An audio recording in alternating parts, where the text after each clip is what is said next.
Good morning mga boss. Bro naman na tayo ngayon mga boss. MG na electric. Yan. So kabit kami ng crossbar sa top load. Ayan. Yung with key set.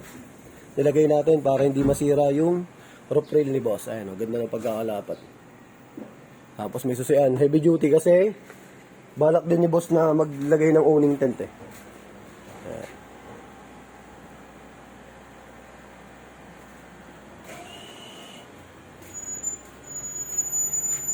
Thank you, boss. Ayan, balik na lang si bossing pagkan. Walang tunog, ano? Electric kasi, ang kulit eh. Ayan. Yun, thank you, bossing. Ayan. So, tapos na natin mag-install. Ayan. Ito kasi yung clamp nung ordinary. Nakakasira din kasi ng roof rail to. Sayang. Pag itong ginamit nyo.